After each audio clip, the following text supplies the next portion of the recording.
राम राम. स्वागत आहे तुमचं नवीन एका ब्लॉग मध्ये. आपण गेलो होतो पोते भरायला प्रदीप भाऊचे. मग काय म्हणले प्रदीप भाऊने या गाडी घेऊन आपण गेलो.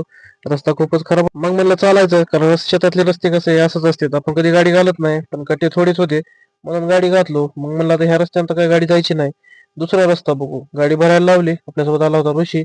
मग त्यांना मला गाडी वगैरे भरून घ्या. त्यानंतर काढलो दुसऱ्या रस्त्यानं आपण गाडी. मग काय निघालो बंग बंग करत आपण शिरूरला, कारण शिरूरला त्यांच्या घरीच पोते खाली करायचे होते. मग म्हणलं ठीक आहे, कारण आपण 5-6 किलोमीटरच आहे. मग इथून आलो शिरूरला.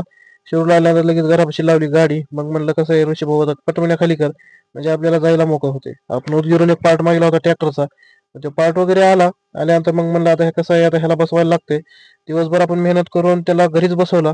त्यानंतर आपल्याला आलं होतं भाडं ट्रॅक्टरला. मग म्हणलं ट्रॅक्टर काढलं, शेताकडे गेलो. शेताकडे गेल्यानंतर पोते वगैरे भरायचे होते सचिनदाजीचे. मग तिथले पोते वगैरे भरल्यानंतर काय थंडी जर वाजायला लागली खूपच. पोते वगैरे खाली केले रात्रीच. मग सकाळी निघालो होतो आपण शिरूरला, कारण आपण काल ट्रॅक्टरचं काम केलेलं. ते काम थोडंसं आपण म्हणलं ते काम वगैरे सर्व पूर्ण करण्यासाठी आपण आलो होतो समर्थ कृषी सेवा केंद्रावर, अमोल भाऊच्या दुकानावर.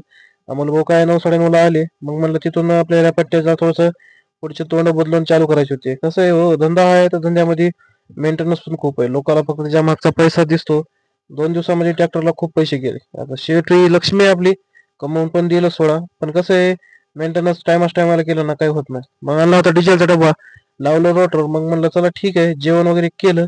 निघायला वाजली एक. आपल्याला मस्तपैकी भाच्याने चहा करून दिला. चहा वगैरे पिला. मग म्हणलं चला आता निघावं रोटरच्या दिशेने. मग काय तिथूनच आलो आपल्याच शेतामध्ये. आपल्या काका येत होता त्याच्या शेतामध्ये आलो होतो. मग म्हणलं तिथं रोटर करायचं होतं. 3-4 दिवस झालं ते करून सोडलेलं रान. मग काय रोटर एक नंबर चालत होतं, कारण सर्व काम टाकाटाक झालं होतं.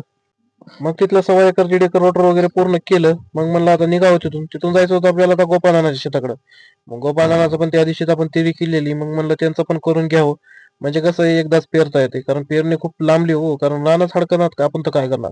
मग म्हणलं ठीक आहे, तिथून आलो गोपाळनाच्या शेतामध्ये. कसं झाले रान एक नंबर ना. आता रोटरचं समजा काम केलंय, ट्रॅक्टरचं बी सर्व काम केलंय.